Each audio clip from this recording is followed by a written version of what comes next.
Okay, so yeah, GMO, just want to give people a minute or so to come in. If you have any issues with the sound or the images, just let me know in the chat room.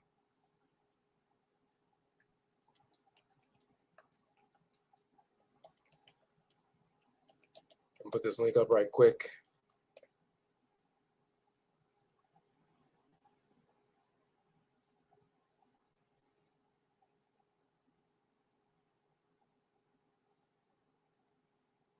All right.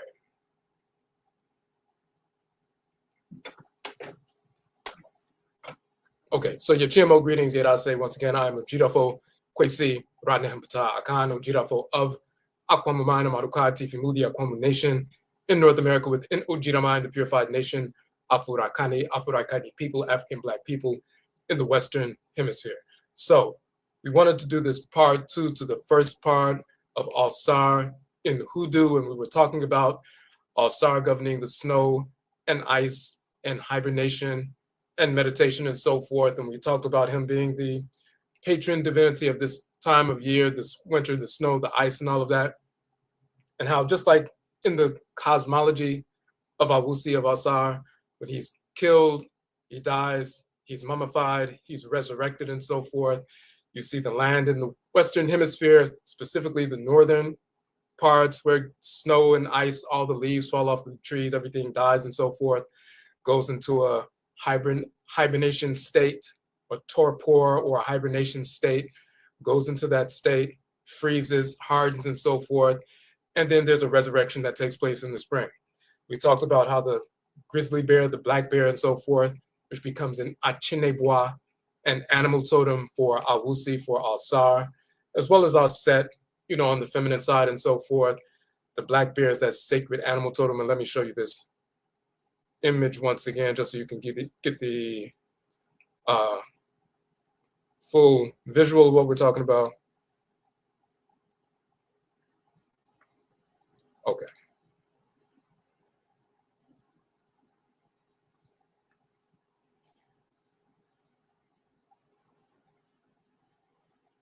Okay, so you see that black bear, which we showed, is called Sisire or Osisire, which is related to Osir or Ausar and so forth. Osisire, the black bear, associated with the one that goes into hibernation, goes into a, meditative state, a quote unquote mummified state for a period, and then comes forward recalibrated, realigned, and ready to engage the world in a harmonious way. And we talked about going into the susuw state, the meditative state. That's a mummified kind of state. You recalibrate and so forth, so you can come out of that state and engage the world in a harmonious fashion and execute your divine function in creation harmoniously and so forth. So we talked about that aspect of it, but I want to get into this notion of this going into the spirit realm, that mummification process, the resurrection process, and that ritual process of what we call susuw, the ancient term for meditation. We want to get into that. So in order to do that, we have to talk about the nature of the spirit, the ba, the ba'et, and the nature of the soul, the ka, the kayat.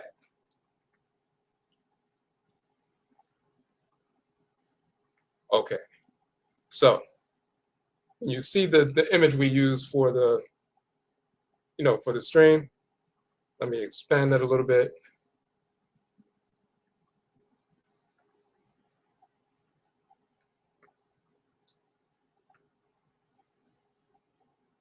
Okay, so this is actually from a papyrus. When I was visiting ancient Kemet, you go into the Egyptian Museum in Cairo, which is now transferred to the Grand Museum, which is a brand new structure, but this papyrus is there. And what you see is the image of the Aten or Atenet, which is the term for the sun. The male divinity of the sun is Aten. Female divinity of the sun is Atenet. And you will see Ra, as well as Rait, the Creator and Creatress, operant through the solar disk, through the Aten, Atenet. They use the solar disk to transmit their energy, like an amplifier and so forth. And you see the radiant energy of the solar disk coming from the quote unquote heavenly regions This little rectangular bar is the pet symbol in the Medut and sort of the hieroglyphs, which represents the sky and so forth. And going down to earth, and you see the mummified body of Awusi, of Ausar, receiving that energy that's going to vitalize him so his spirit can resurrect and so forth. Now, we also have this image of the water. And then we also have, that turns into ice.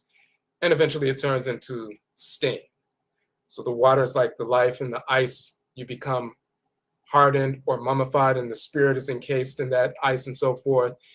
And then when, the resurrection happens, the spirit rises up from the hardened, mummified body and so forth, rises up once the heat is applied to the ice, just like the heat is applied, the solar disk energy, the heat is applied to the hard, mummified, crystallized body.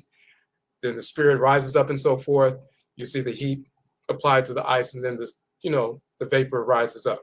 Now, we talked about, even linguistically, the name of Ausar and Akan Awusi proves that point. Awusi or Ausar facilitates the possession of a spirit possession. He governs that process. He does that in the Akan culture, in ancient Kanit and Kemet. In the Igbo tradition, he's called Agwu or Agwu Isi, and he facilitates possession. So let's look at that real quick.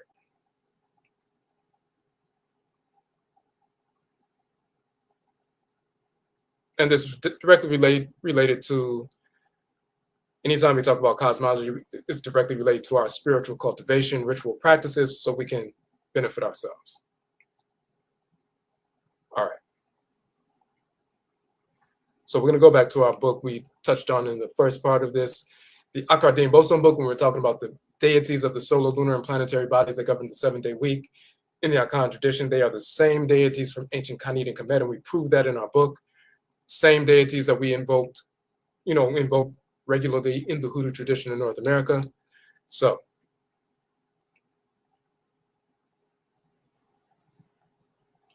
we talked about the different names and titles of Awusi or Asi, which is Ausar and so forth. And let's look at a couple of these.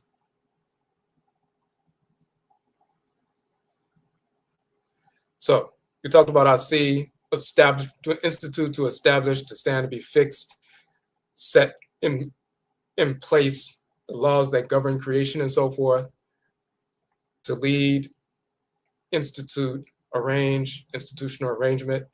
Now,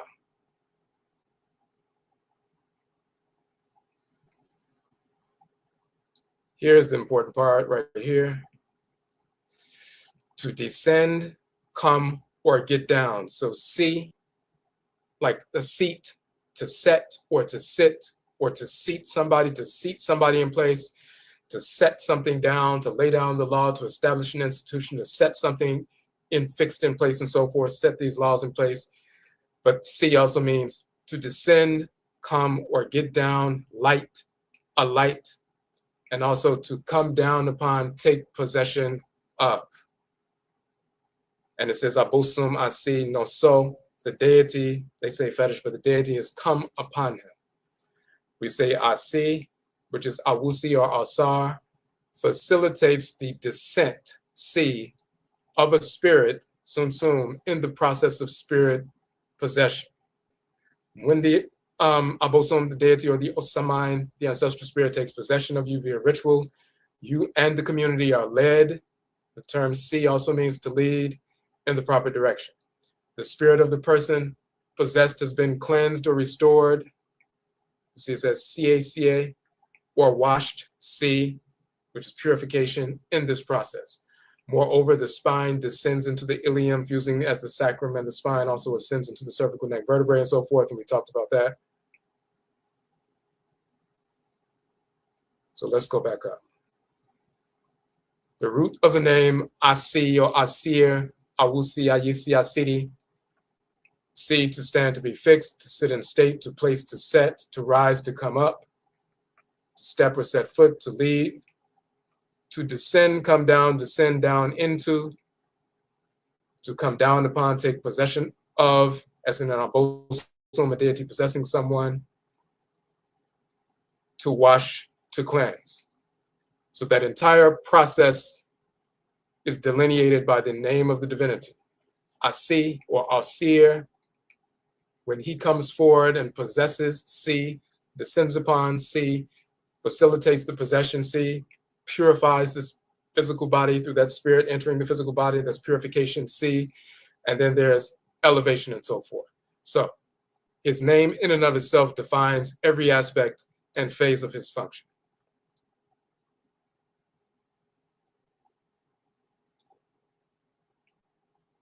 Now we also said Awusi. Awu means death. Asi is the divinity, Awusi, and so forth. Now, of course, Ausar is defined, his cosmology of him being killed, mummified, and resurrected. So that whole notion of death is important in the cosmology. And that's why in Akan culture, as we see here in the Akan language, the same divinity has the same names, Awusi, dealing with death. Awusin in the Akan language means a sudden death and so forth. But here's the other pieces we talked about before. Wusiu or wusiu, smoke or fume.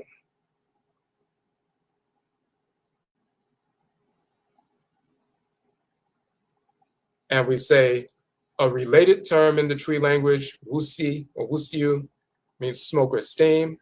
Smoke or steam is that which rises up, is released as a result of heat, fire, as in the solar sun fire, thus becoming part of the atmosphere. This steam or smoke, water, and fire is like a spiritual entity can enter the body or possess, see the body through breath and so forth. So we're talking about, and let's switch over right quick. We're talking about the nature of this divinity and how he moves. Now, we talked about spirit possession. I'm going to show an article that we published a while back called Akom and Nkom, Spirit Possession and Spirit Communication.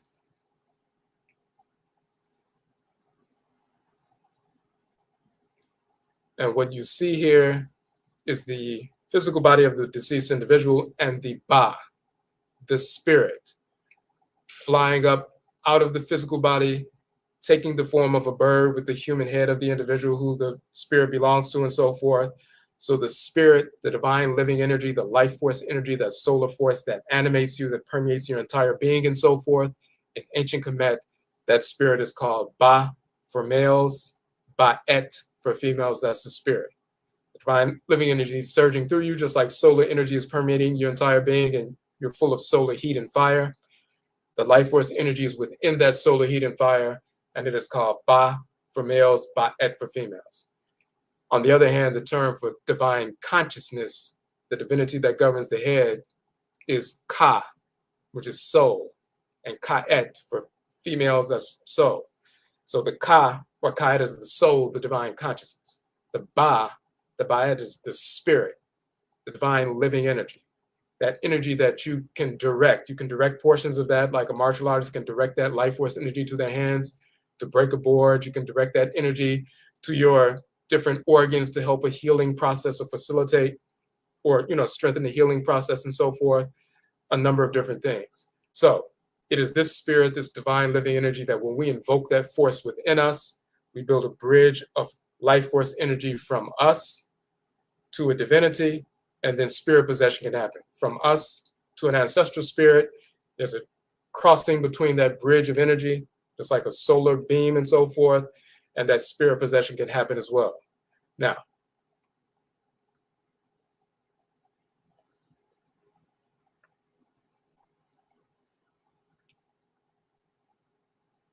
I want to switch over to, let me see if you can see this. All right, I have to switch over to it.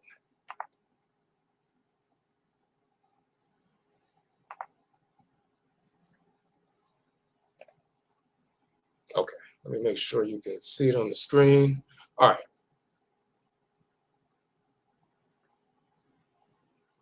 So we wrote this article a while back as well, Breath and the Spirit.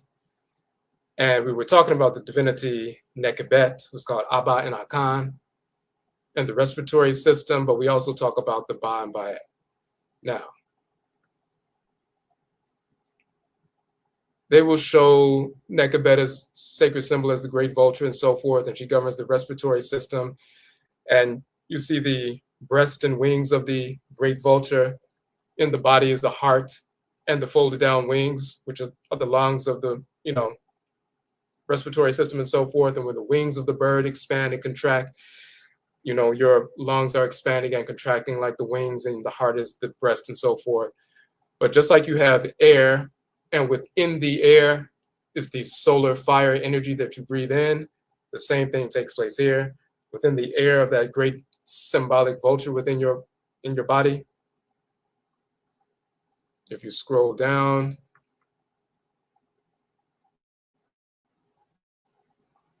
this is the seat of the Bayat, the spirit, the divine living energy. So they will show the Ba your spirit. If they drew the picture, you said draw a picture of your spirit, in ancient Kemet, sometimes they would depict it as a bird, a solar bird, with the head of the individual it belongs to. Sometimes they show the bird with a bowl of burning incense with a flame arising from it. Sometimes a bird with a solar disc on its head. What that is referencing is the fact that your life force energy is an animate, meaning winged fire, which is the flame or the solar disk. So you have an animate fire surging through you. And you utilize that fire energy to function in the world just on a mundane level. But when you increase that force through ritual song, ritual chant, ritual movement, ritual dance, ritual susuw or meditation, then you can expand that to a healing force, also strengthening yourself for defense and everything else. So you have an animate winged fire within you. Once again, you have that same structure of the breast of the bird is like the heart, the wings of that solar bird is like the lungs, the fire within the lungs and so forth, and then the head is your face and so forth. So you have that little bird inside of you, your face, the heart, and the lungs, the little face, heart, breast, and wings of the little solar bird. And when you breathe in and out, that little bird's wings is expanding and contracting within you. And when you do the fire breathing and so forth and stimulate your life force energy and heat yourself up and so forth, that solar bird within you is expanding and contracting. Now,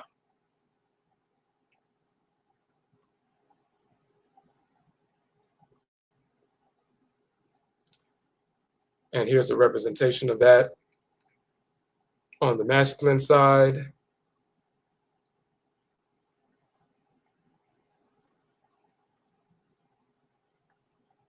Here, when the person transitions, you will see that the female divinity, Nut, is in the sacred tree, and you have the individual, the spirit body of the individual, the sahu of the individual, the male as well as the female, and then their Ba spirit and her Ba'et spirit is outside of the body. It gets replenished by the energy of the female divinity, and then that spirit rejoins the body. So that spirit is replenished by the life force energy moving through the trees. And of course, the trees give off oxygen and everything else. So just like we give that physically on Earth, we need the trees for oxygen and we're rejuvenated and revitalized. The spirit body receives the energy of Nut, and the spirit goes out, drinks that energy up, as you can see here. You see her pouring the libation out, and the man and woman are receiving that libation, and the little bird, the Ba bird, the Ba bird, the spirit is receiving the energy from the divinity, drinking it in, absorbing it, getting fired up by it, illuminated by it, so they can function here as a spirit in the ancestral realm to live in harmony with the other ancestors and ancestresses until it's time for them to reincarnate.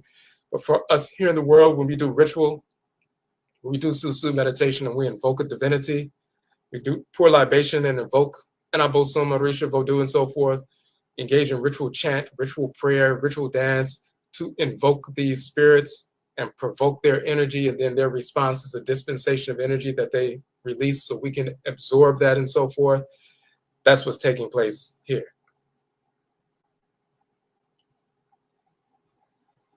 Now, hold on. Let me switch over just so you can see. I want you to see the definition of the term.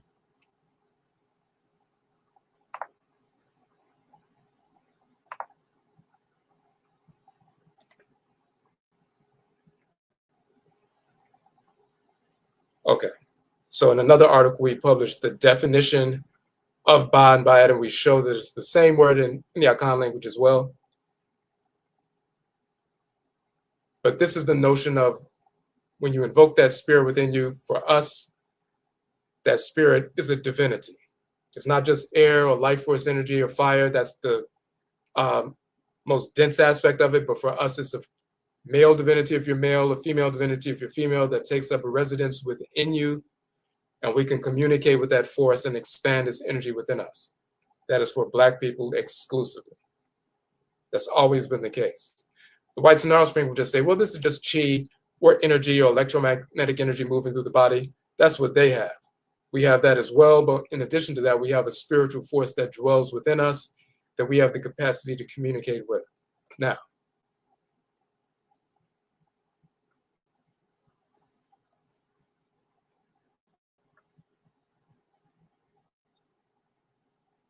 and that is the Bas, just so you can see the Medut and Toro, the hieroglyphs that spell that out. In Akan, it's called Bara, which is Ba and Ra together, Bara or Bra. Ancient Kemet is Ba. So you see the bird here, sometimes the bird with the bowl of burning incense, and so forth. And then you see Ba'et.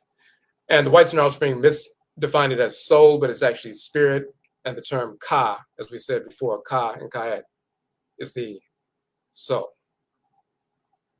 And here, of course, just so you can see that, Ka is the term for soul, Kara or Kra is soul, divine consciousness in Akan, same as ancient Kemet. But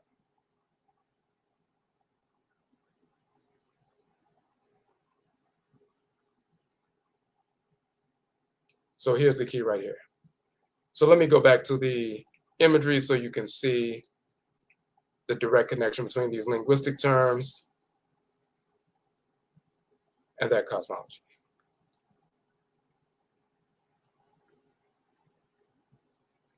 So the original papyrus image we showed you at the beginning,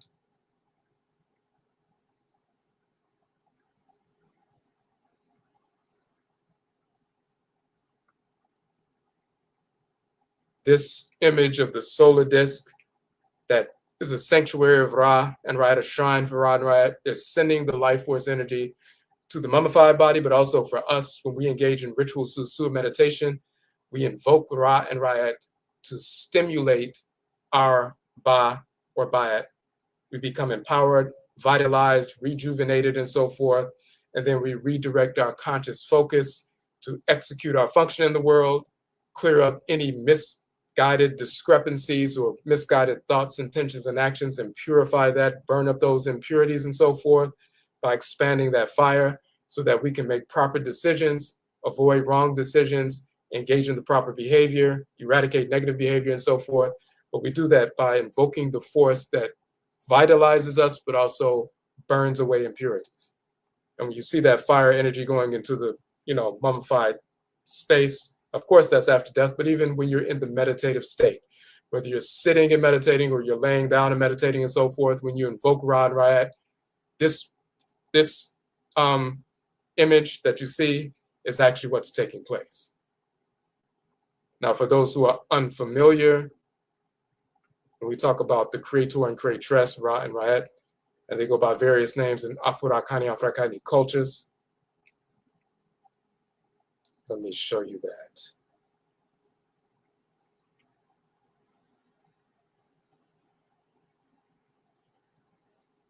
Okay, so in our book, in our anthology,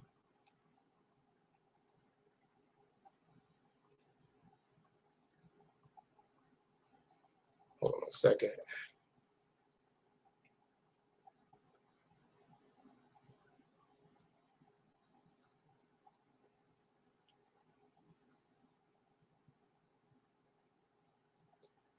Okay.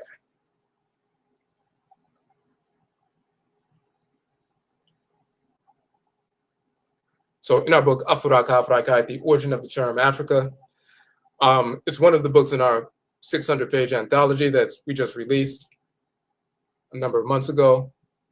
But in that particular text, And just so you can see, it's Afuraka, Afuraka, the origin of the term Africa. That's one of the 12 books in our 600-page anthology. We talk about Ra and Rait in the proper context. So we talk about the Ka, the soul, divine consciousness. It also means the land. So Afuraka is the land of Afura, the Creator and Creatress. But here we have Ra and Rait, the Creator and Creatress. So that is important first and foremost, because many people are unaware. So if you look in the Yoruba tradition, you'll see that Ra is called Odumare, Rait is called Oshumare, in Akan, Ra is called Nyankopon, Rait is called Nyankonton. Amongst the Sendufo people, everybody has their own name. In the Vodun tradition, Ewe tradition in Togo and Benin, Ra is called Da, the rainbow serpent and so forth, and Rait is called Ayida Wedo and so forth. Everybody has their own name for the Creator and Creatress wherever Black people exist in the world.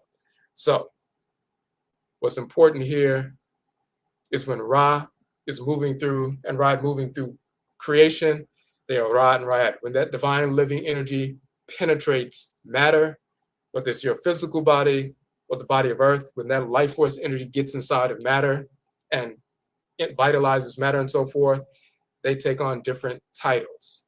The title of Ra and Rait, when they move through matter, matter is called Afu. It means flesh, but it also means matter. So when Ra and Rait move through the matter or flesh, they are called Afura and Afu Rait.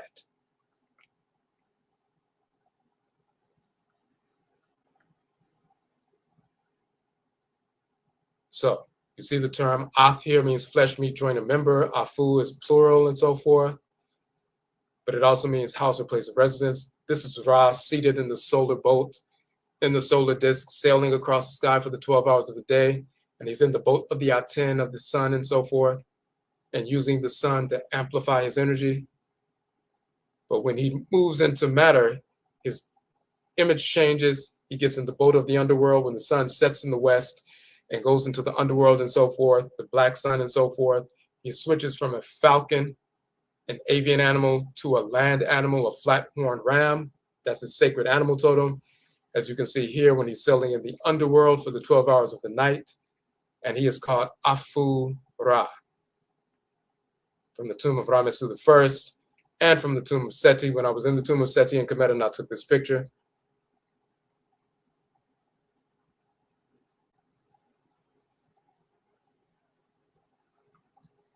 Now we show a close-up. So when you look at the Medutu, you'll see the 3 pieces of flesh, which is Afu, and the solar disk, Ra. So that's Afura. And here you have the reed, which is the A sound, the horned viper, which is the F, and the piece of flesh right here, the determinative symbol, and then the solar disk. So that's Afra. So it's spelled Afura in the plural as well as Afra and so forth. And then right in front of him is Rait. And in this context, she is Afu, Raedo, Afraedo, Afri, and so forth. So when Afura moves through the Ka, the landmass, it's called Afuraka, the land of the Creator. That's where Africa comes from. But what's important about that in this context is Ra and Rait.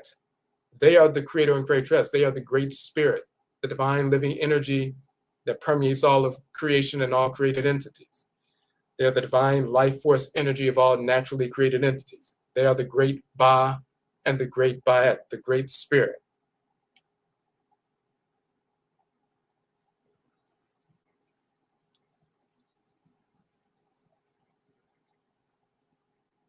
There's an aspect of the union of Ra and Ausar in this particular text in the Book of Coming Forth by Day delineates that.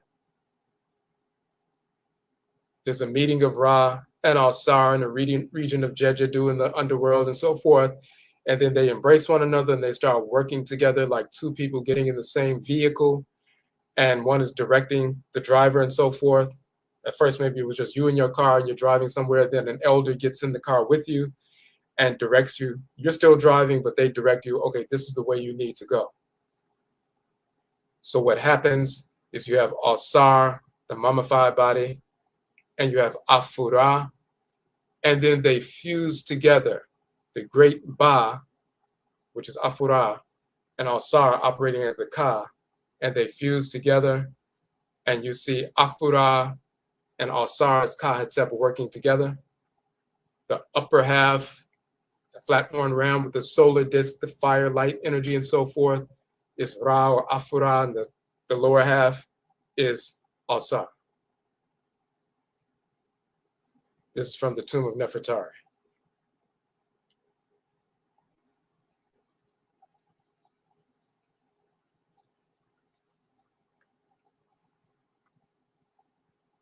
Hold on one second. This is another representation of that. When you have the solar disk and the two arms, and inside this jed pillar is the spirit of Ausar. So you have the Ba, the divine living energy, and in this context, the Ka, but that solar energy connecting with the physical body, the mummified body, vitalizing it so resurrection can take place. Now let me go back and show you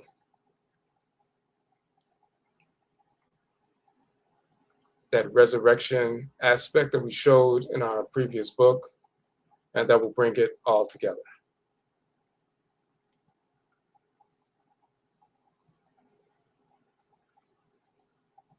So in our Akradi and Obosom book, when we're talking about Ausar and talking about the, the resurrection aspect,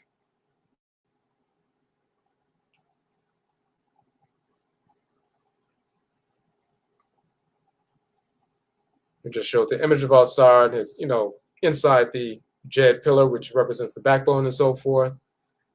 And sometimes they'll show his head on top of the jed pillar, sometimes his spirit inside the jed pillar and so forth.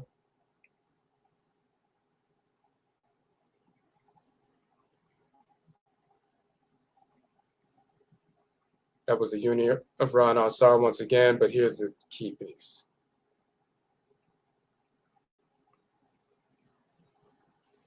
This is that same image. It's just a drawing of that image that we have for the flyer for this episode.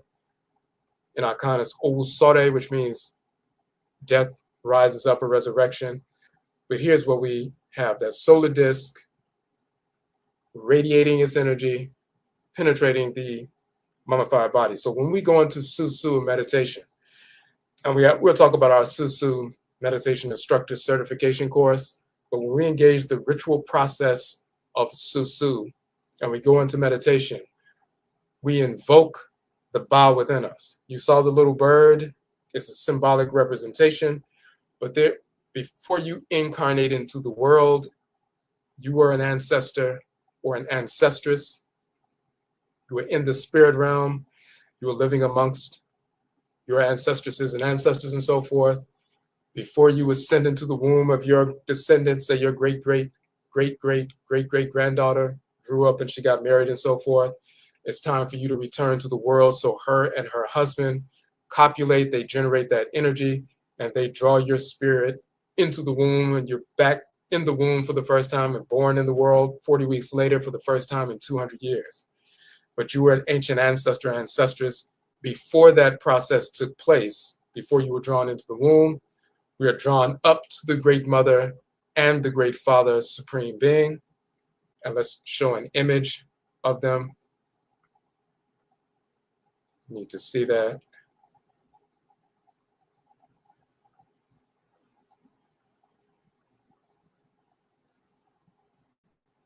I want to make sure we have it in.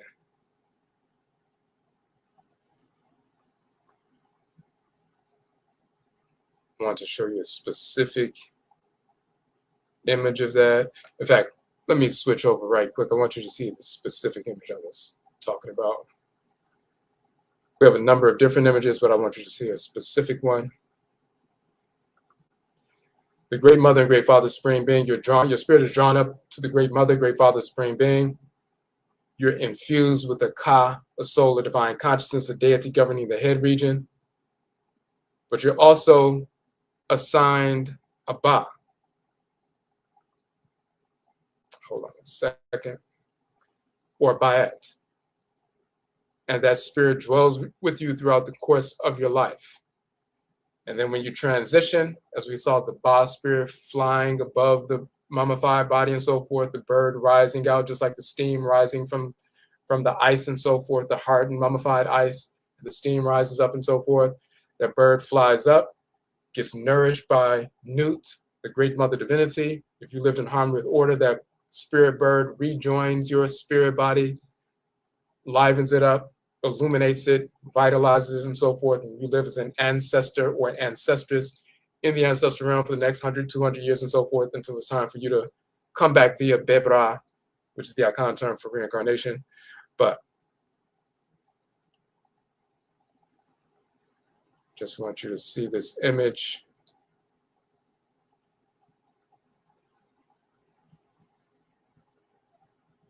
And this is important as a distinction that some people get misconstrued. So these are images I took when I was in Kemet in Egypt.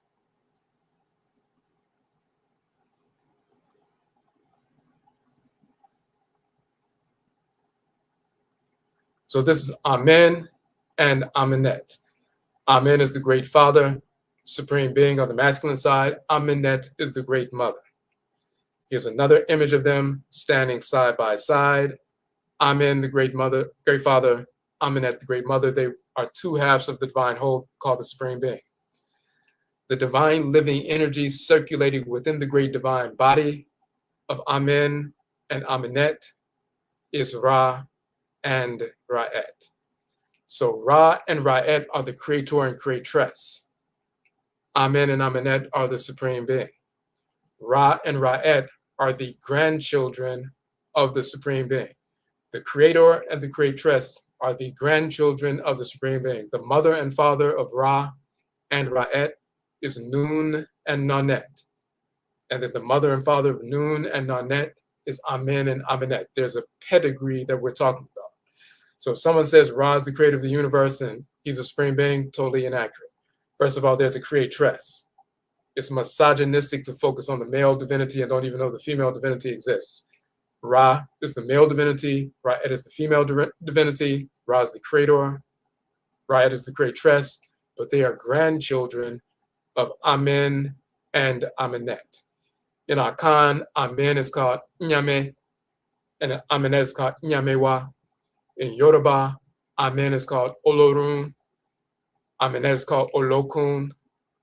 Everybody has a name for Amen and Amenet. In Vodun, Amen is called Lisa or Olisa.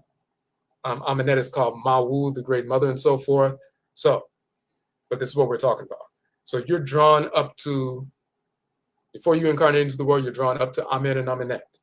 You are assigned a divinity to govern your spiritual head, your divine consciousness, what your function in the world is. If you're going to be a fiery, immune system cell within the great divine body, and you come into the world to, facilitate immune system functions in the community, and you're dealing with policing or in the traditional sense, or defense or military and so forth, just like you have a military structure in your body, the immune system, lymphatic systems, there's a immune and lymphatic function in the body of the community. And some people have that life force energy where they're assigned to function as the immune and lymphatic systems in the body politic.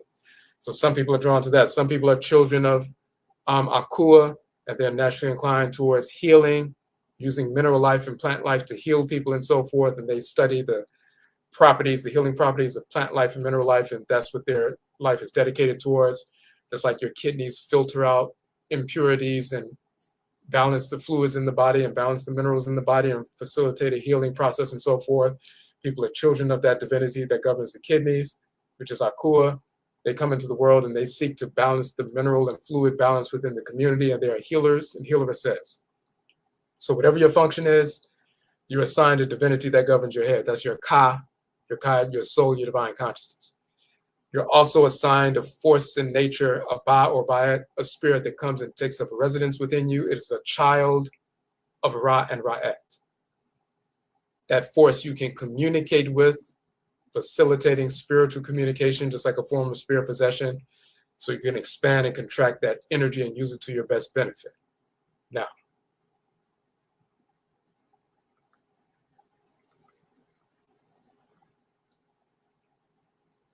Just want to go back to that screen.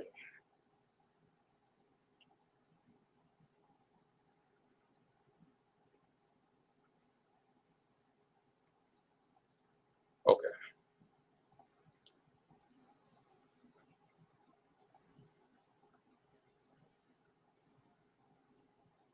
So this is the, okay.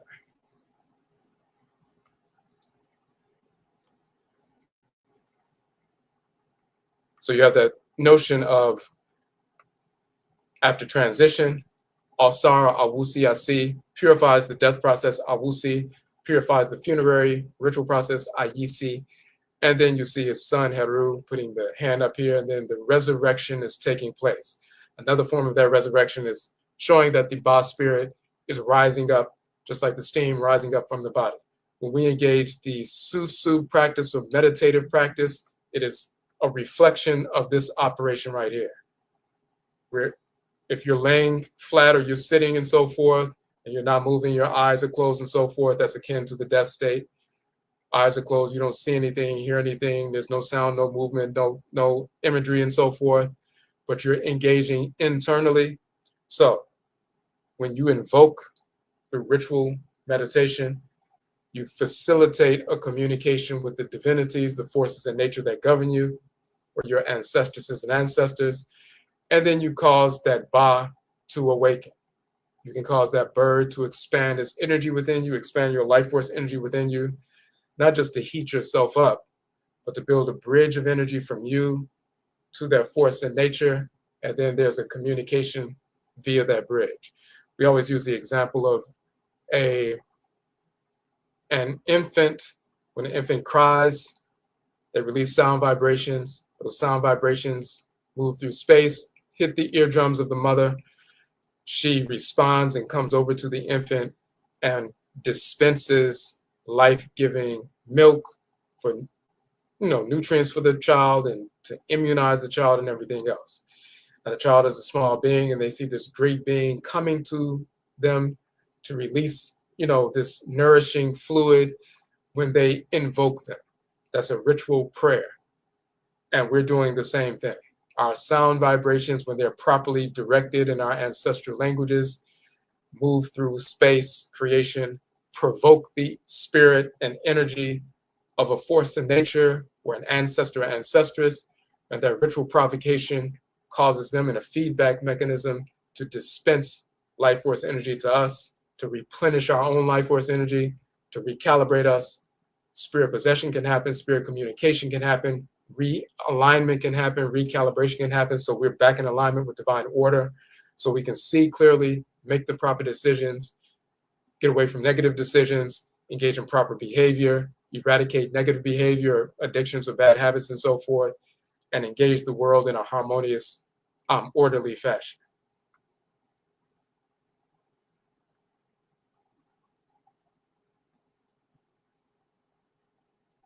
So here you go from the ice, you're living the water's fluid and moving and so forth and flowing. And then when death occurs, the water becomes frozen and hardened and not moving like the mummified body and so forth. But when you invoke the spirit of Ra and Rait and that energy showers down, this takes place. Oh, let me switch it over.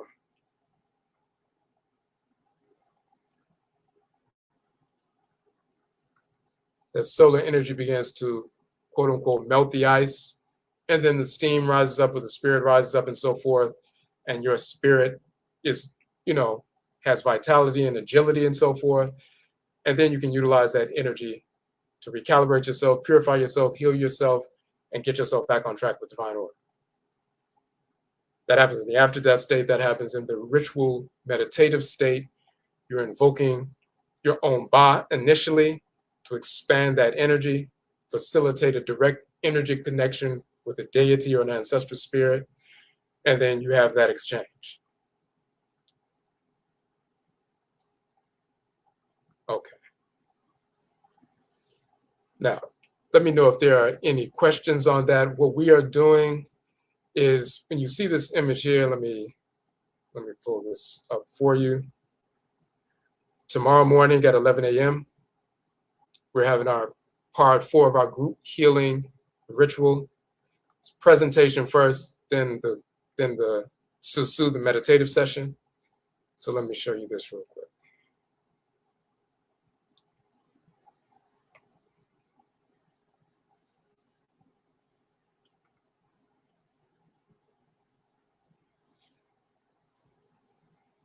So if you look at this image right here, this was from week 2.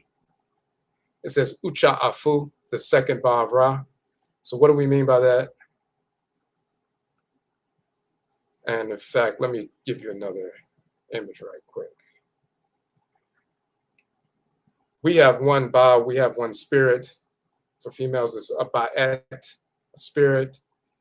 In the cosmology of ancient Kemet, in the papyrus of Nechemet, which is an important text, they delineate the 7 Ba of Ra, the 7 spirits. So Ra has 7 spirits. We have 1, but Ra has 7. In the papyrus of Nechemet, they are laid out. And when you look at that, and we lay them out right here, this is from the actual papyrus itself. The 7 bowel spirits of Ra from the Queen Nechemet papyrus. These are them laid out in the Meduten Torah and the hieroglyphs of Kemet and so forth. And the first one is Wa Peret. The second one is Ucha Afu. The third one is Aku Ucha. The fourth one is Heka. The fifth one is Aru. The sixth one is Kai. The seventh one is Senk. You will see that these 7 spirits of Ra, same as Ra'et, are the radiant forces that govern the 7 energy centers in the body, which in ancient Kemet are called the Kara, which was corrupted into Kakra or chakra. And in our book, of course, one of the books that we've published called Ankh, the origin of the term yoga, Karakasa, the origin and nature of the chakra, we prove that the terms yoga and chakra was stolen from the language and Meduten Torah, the hieroglyphs of ancient Kemet. We prove that through the language itself and the cosmology. It didn't originate in India. We brought it there with us in the White Star Spring, co-opted it and pretended like it was theirs. So, but these 7 radiant energy centers are governed by 7 divinities. There are 7 Ba spirits that illuminate these 7 Kara shrines in the body. So when you invoke the 7 Ba spirits of Ra, you're invoking the spiritual force that governs each one of the 7 energy centers in your body. So each center is a shrine, a Kara, and there's a radiant force that governs that shrine. Physiologically, in fact, let me show you that in the physical body. We can relate everything we talk about in the spiritual anatomy to the physical anatomy. So I'm going to show you an image that comes directly from our book.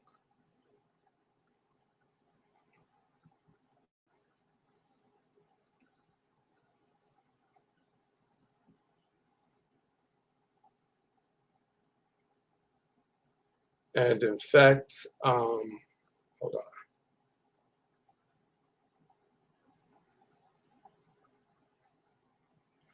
In fact, let me grab that right quick.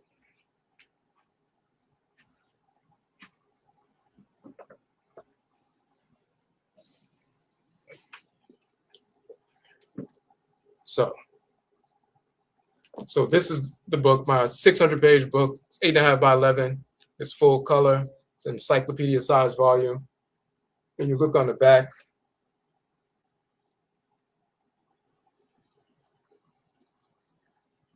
So what I did was I took 12 of the books I've published and combined them all into an anthology, and these are the 12 books on the back. I've written 31 books to date, 12 of them dealing with true historical cosmology is what we dealt with.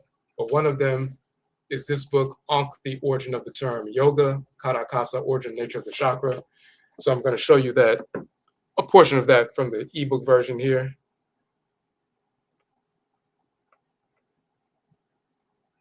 You can order the book on Amazon, but we'll also, at the end, we'll show you how to order directly from our website for a cheaper price and so forth. But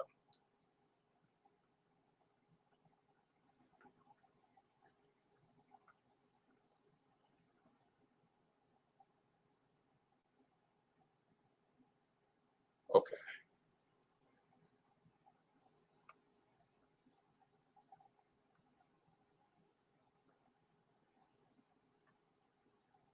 Okay, just want to get the beginning part. All right. So this one starts, I think it's 389.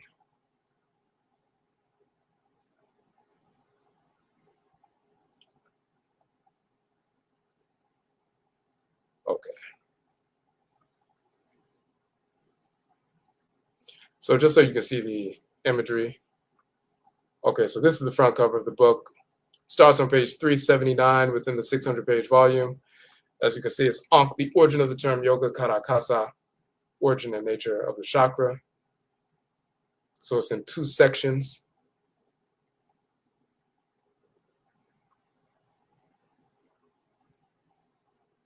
And Ankh in our ancient Kemet is Ankwa, which means life and Akan and so forth. So we show that connection as well. So the first thing we do in the beginning of the book is we show that the term Ankh is also pronounced, as you can see in this variation here with the reed in front of it, Eonk, Eonk. And one of the spellings is not only the symbol, but the domesticated goat. That's one of the ways to spell Ankh. In the pyramid text, it's also Eonk, Eonk. But this is one of the ways to spell that. So the domesticated goat is an animated life force, a life entity. It's a living being, it's a life. We're a human life, this is an animal life, so it can be, the word for life, Ankh or Eonk, can be spelled with an animated life form. That is the goat. And if you see, the goat has an Ankh around its neck in the form of a yoke. And the term yoke comes from yonk in Proto-Indo-European, but yonk in Proto-Indo-European comes from Eonk in ancient Kemet, and the Eonk is the Ankh around the neck of the goat in the form of an Ankh, in the form of a yoke. So Ankh or Eonk and yoke, yonk is the same word. But the Ankh also pulls together or binds together the Ba, the spirit, and the Ka. That's his function. So cosmologically, the Ba is a yoke. It yokes the Ankh is a yoke. It yokes the Ba and the Ka together in the spirit body. In ancient Kemet, we show it as a yoke itself. The Ankh is a yoke. The Ankh is a yoke. So we go into detail about that, and we show the cosmology surrounding that. We show the original meditative posture, the scribe Neb Merutef, and the sacred animal totem of Tahuti, which is the An of Tahuti of the sacred baboon and so forth. That spiritual force, which is a divinity. What you're looking at is an individual sitting down in meditation and communicating with a spirit force that's in the form of a sculpted animal, but that's a spiritual force. If you saw that scene, if you went into a shrine and you saw Neb Merutef sitting in the shrine and so forth, and he had his eyes closed, he's communicating with the spirit force in creation. So that's a meditative scene. We show the origin of the common meditative posture. You see all the deities sitting in this fashion. That comes from the sacred baboon, the Achinebois animal totem, as you can see here, which represents the ancestresses and ancestors. The original term, kara, kara, anything round, staff, stick, cylinder. And kara also means shrine of a divinity. And here's the piece that we're talking about. There's a text that talks about all the different parts of the body and what deities govern them. My hair is the hair of Nu, my face is the face of Ra, my eyes are the eyes of Heteru, my ears are the ears of Apawat, my nose is the nose of Kent Sheps, my lips are the lips of Anpu, teeth of Kepra, forearms of Neat, backbone of Set, the reins of Keraba, the eye of Heteru, the hips and thighs of Nut, the feet are of Ptah. So every part of the body is a shrine for a deity. We've always had that understanding.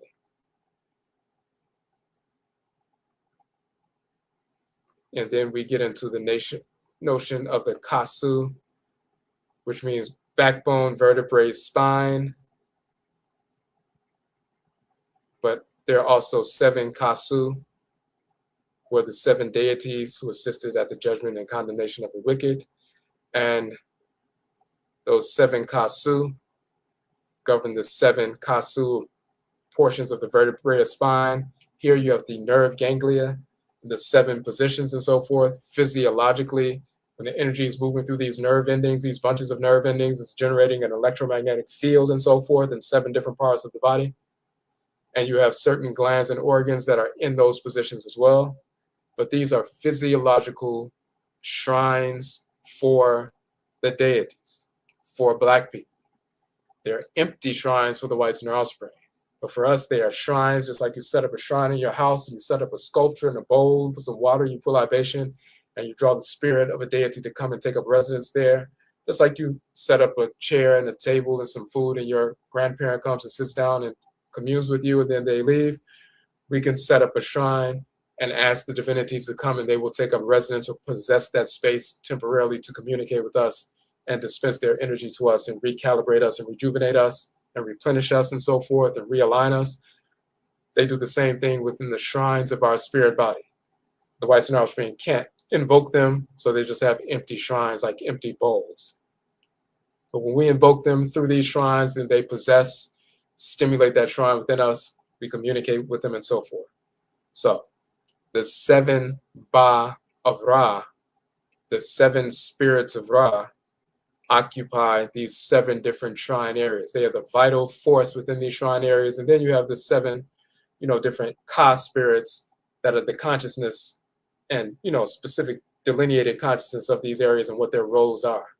So just like you have a number of different, you have your respiratory system, nervous system, renal system, cardiovascular system, endocrine system, they're all going to work whether you have knowledge of their working or not.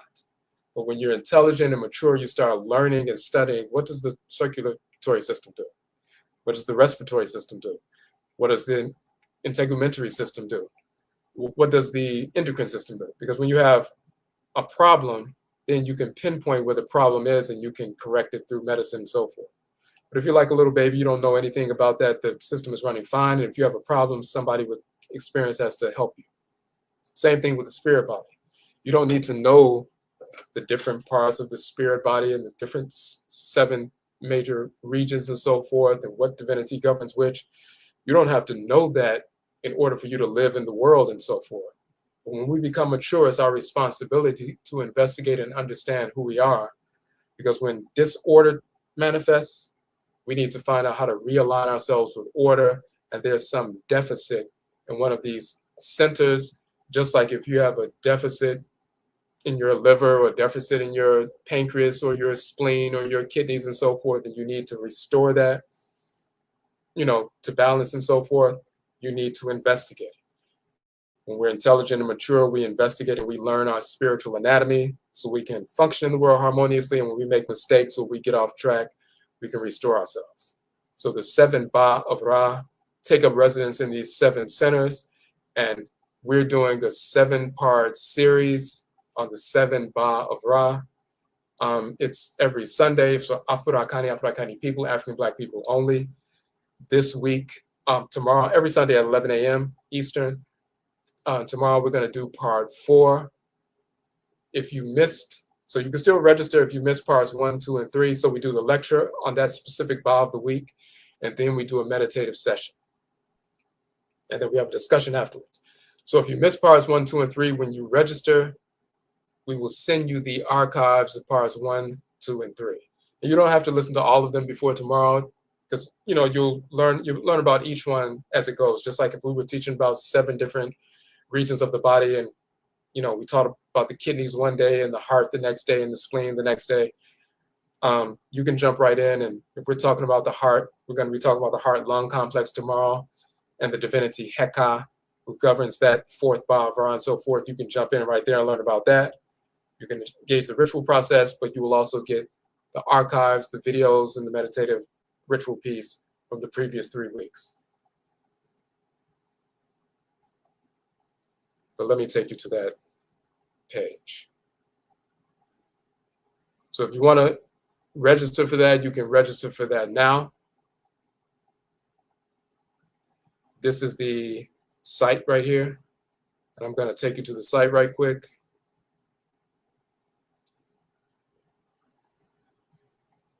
If you have any questions, of course, you can post them in the chat room.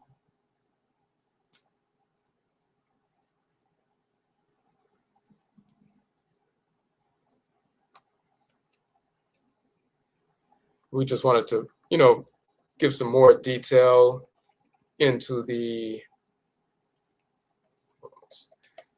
nature of that cosmology dealing with Awusi and the water and the steam and the ice and mummification and meditation and so forth.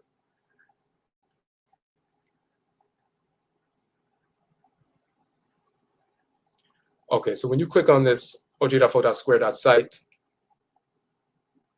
this is the page that you will come on, and you will see here, Bao, the 7 spirits of Ra and Rait.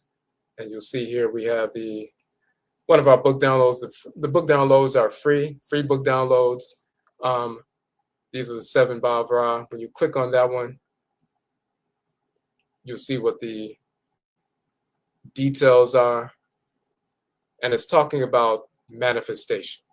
All these people talking about manifestation, if you're not invoking the spiritual force that brought things into being, and the children of Ra and Rait were the Creator and Creatress, and they send their children to take up residence within us, and we invoke that spiritual force within us to make things happen.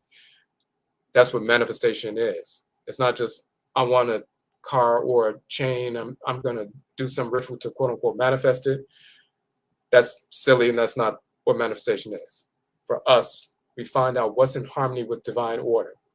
We realign ourselves with divine order, and therefore we put ourselves in position to receive what we are supposed to receive from the forces in nature because we're in alignment with divine order. And that's how we, quote unquote, manifest, in the same way that the baby, quote unquote, manifests the mother and her milk by ritually invoking her, or ritual prayer, a song, or chant, which is in this context a cry.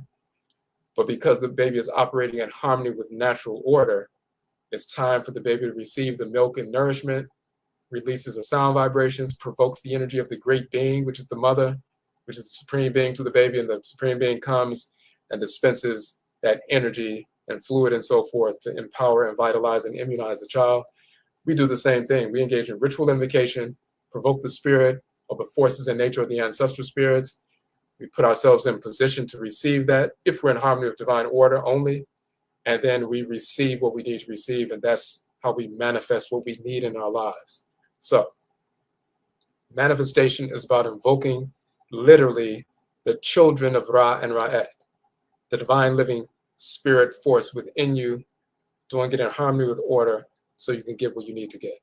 So that's what that Ba course is. It's not a course, it's a 7-part series. We're on part 4 tomorrow, and we're going to go through 5, 6, and 7 in the next few weeks. If you register today, and this is a group healing ritual, so we accept achede donations. It's up to you, whatever you want to give. It can go from 0 to whatever it is. This book that you see here, Nyankopon and Nyankonton, Ra and Rait, that's a free book download. And there are a couple of other books that we use. They are free downloads that we will, send you the link when you register. So you can register on the page. Again, it's open to Black people only. We'll send you the previous 3 weeks, archives, video archives, the links to the book downloads, the free book downloads, so you can get abreast of what we're going through. But you don't have to study it all before tomorrow. You can become aware of it, but we'll focus on that specific Ba, the 4th Ba of Ra. And let me show you that real quick. The 4th Ba of Ra is the divinity. The divinity Heka is named after the 4th Ba of Ra, so I just want you to see what that entity looks like, so you have an idea of what we're talking about. Hold on a second.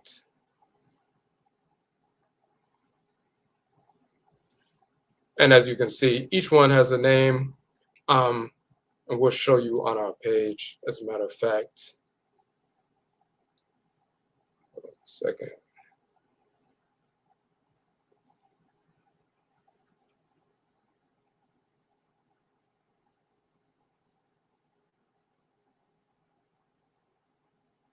Okay.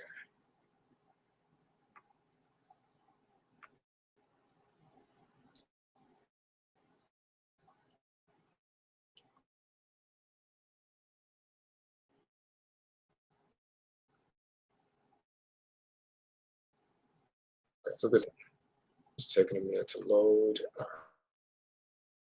right.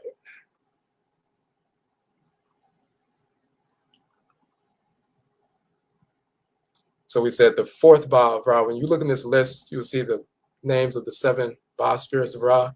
The fourth one is Heka, and this divinity, Heka, is actually named after the fourth Ba of Ra.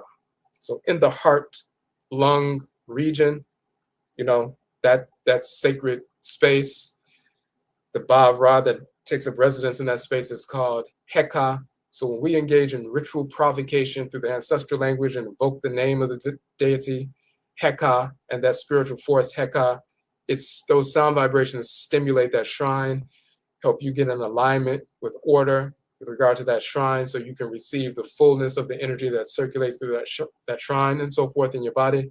So we invoke that spirit. And this deity, Heka, they call him the deity of magic and charms and so forth, but we don't deal with magic. That's nonsense. The Heka, plural Hekau, are the sacred sound vibrations of ritual song and ritual chant and ritual prayer.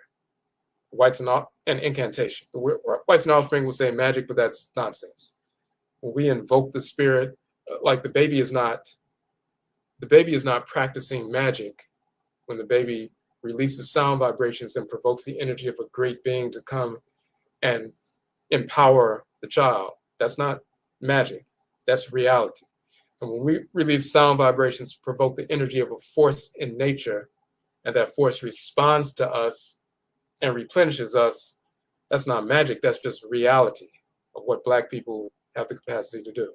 So we're going to be focused on the fourth Ba of Ra, the shrine of the heart-lung complex, and invoking the spirit that governs the heart-lung complex to bring that into balance and to balance ourselves spiritually, as well as mentally and emotionally and so forth. We're going to do that tomorrow at 11 a.m. So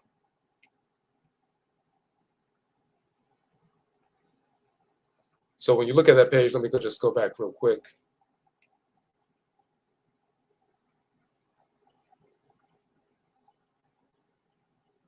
Okay, so as we said, it's donation-based. You'll see that some people will pay $5 or more, it depends. You get the free book downloads. Right now we have about 3 books that we send you, free book downloads, as well as the past 3 sessions and so forth. Now, you'll also see on our page, and we have this coming up Tuesday. This Tuesday is the next 4-week course, susuw, which is our meditation instructor certification course. You can become certified as a susuw instructor. Susuw is the ancient term for meditation. Let me go back right quick. And so once you receive that professional credential, this is the susuw course here, then you can use that credential to go in places of business, into schools, into human services organizations, cultural organizations, and so forth. And you can be paid to conduct meditation sessions with youth or adults or employees. You know, if you're a human services organization, as we say, like a women's shelter, and they have group therapy on Fridays, they'll bring you out and say, hey, we want you to conduct like a 15-minute meditation mindfulness session to help them, you know, reduce their stress and reduce anxiety and get more focus and discipline. They may want you to come into a school and conduct a 15-minute session with the youth to help them be more focused and disciplined and enhance learning outcomes. They may go to a corporation, they're having seminars with their employees and they want to start off with a 10 or 15-minute meditation session to enhance work productivity and, you know, group, you know, collaboration and so forth. So those organizations tend to pay about $100, $200 for like a half an hour meditation session for you to conduct. If it's a larger corporation, they'll pay $300, $400, $500 for that. So we take you through a 4-week course so you can receive your certification, and you can use that anywhere in the country, and people in different parts of the world have taken our course. We've certified almost 60 people now in this country mainly, and some people overseas, and they're utilizing their credential to, you know, engage in self-employment, entrepreneurship, but also to empower the community. So it's a 4-week course. It begins It begins Tuesday, the live course, but we also have an archived version, and the archived version is 50% off. If you want a payment plan, you can do the $49 per month. For those of you who are our subscribers, the entire course is $299, but you can do the $49 down or $49 a month, or the $99 down, $99 a month. But what typically happens is after you finish the 4-week course and you get your first gig, we sent out an email the other day where somebody who just recently finished the course sent an email saying, hey, I got my first gig. I'm going to be conducting this meditation session.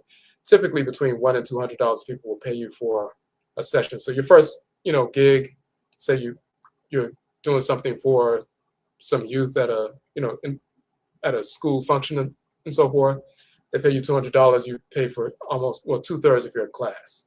And the next time you do something, if they want you to come once a week or once a month, and you line up a few places, a couple of corporations, a couple of schools, a couple of human services organizations, or a cultural organization, or a Black-owned business, or a bookstore, they want you to come out and they have a sister circle and they want you to take them through a meditation session, and they pay you $100 or $200. Within the first 2 gigs, you will pay for your entire course.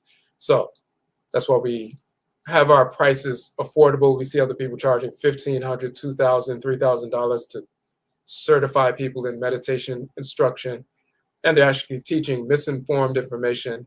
They're definitely not going to teach people the truth about yoga. Comes from the Akan term Ankh or Yank, or Kara is the origin of the term chakra. They're teaching you Hinduism or a distilled version of that, or some New Age misinformation, charging you $1,500 or $2,000, and we're charging $299, which you can make back within the first week after you finish your 4-week course. But you can start off with the $49 down payment or $99. It's just up to you. But that starts Tuesday for the live course, open to Black people only, of course. Or if you want to do the archived course, which is a self-study course, you can start off with a down payment. We will send you all 4 weeks, all 4 videos for the weeks. We'll send you the books and so forth, and all the reading material. And you can go through each one of those 4-week sessions, those 4 sessions. And once you go through all of them and all the material, it may take you a few weeks to do that. Then we set up a Zoom session. We go over all of the information, and then we submit your certificate showing that your credential is a professional credential, so you can use it in any setting. And then you can go out. And some people don't have credentials and they go out and teach meditation, but most people, when it's formal, their funding sources require that someone is credentialed and they need to see some form of certificate or certification or professional credentials so that they can cut a check to satisfy their funding sources. So this is one of the reasons we started the certification process, so you can have a professional credential. You can utilize that in any setting, business, school, cultural organizations, and so forth. So you can generate income for yourself while you're also empowering our community. So that is you can sign up for that now. Same link on the page. And just a couple other things.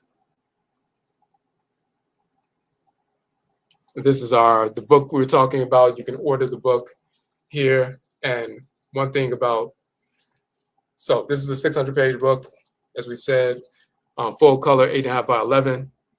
When you order here, so the difference is it's on Amazon. It costs more on Amazon, as we say, because Amazon they take a 60% cut off of the retail price and they keep it for themselves. So if you wrote a book and you were going to sell it for $10 and you put it on Amazon, Amazon is going to take $6 from you and they're going to give you $4. So they do that with all booksellers. So you can order our book on Amazon. It's a little bit more expensive. It's $59.95, but here it's $44 plus shipping. But if you order through here, you can choose Afterpay at checkout, as you can see right here. And that way they break up your payment into 4 payments of $13. So you can order the book today for $13. You can go on the site now and just pay $13 when you choose Afterpay at checkout instead of paying the full amount. There's an option for Afterpay. It'll say break up your payment into 4 payments of $13. You pay the $13 today, place the order, and then over time, every couple of weeks, you'll make the next $13 payment until it's paid off. And that's one of the reasons we use the Square platform, because it automatically gives you that option to break up your payments into 4. Even with the susuw course, if you wanted to start the susuw course, the meditation instructor certification, and you wanted to do the down payment of $49, you can choose Afterpay with that. And they will break that $49 payment up into 4 payments of $12.25. So you can, if you want to, register for the susuw course now, go to the link, choose Afterpay, choose the $49 section, point, and then you'll only have to pay $12 today. And then again, every 2 weeks, you'll pay like $12, but you'll pay that off in the course of the next month and a half. And, by the time that's paid off, you will have completed your 4-week instructor certification course, and you'll have your certificate, and you'll be out, conducting meditation sessions and making money for yourself. Okay. And the other piece is we have the Medutun courses, how to read and write the language and script of ancient Kemet, the hieroglyphs of ancient Kemet. We have 2 6-week courses. We broke it up because it took 12 weeks to go through the entire 271-page book about reading and writing the grammar of Kemet. So part 1 is $15. Part 2 is $15. If you want to order both of them together, it's $20 for the bundle. You also get the free book download, which is a 271-page book on reading and writing the language and grammar of Kemet. Very thorough book, and we go through that whole book in that series. So you can learn to read and write the language. But again, as we said before, when we study these symbols, the geometric forms carry the energy of different divinities. So when we draw a symbol, it creates an energetic matrix, so it magnetically draws the force in nature to that space, and we invoke them through these symbols. So for us, the symbols are not just decoration, they are literally shrines for deities and ancestral spirits. So the more you know about the language, the more you understand about the culture. So other people are charging $400 or $500 to teach people how to read and write the glyphs. Our course is $15. So, okay. So that is the information I want to share with you all tonight. Any questions, you can post them in the chat room before we check out.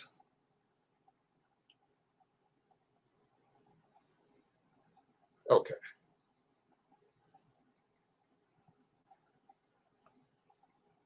One of the things that we deal with in the Odwirafo book, as we said, is 12 books in one anthology.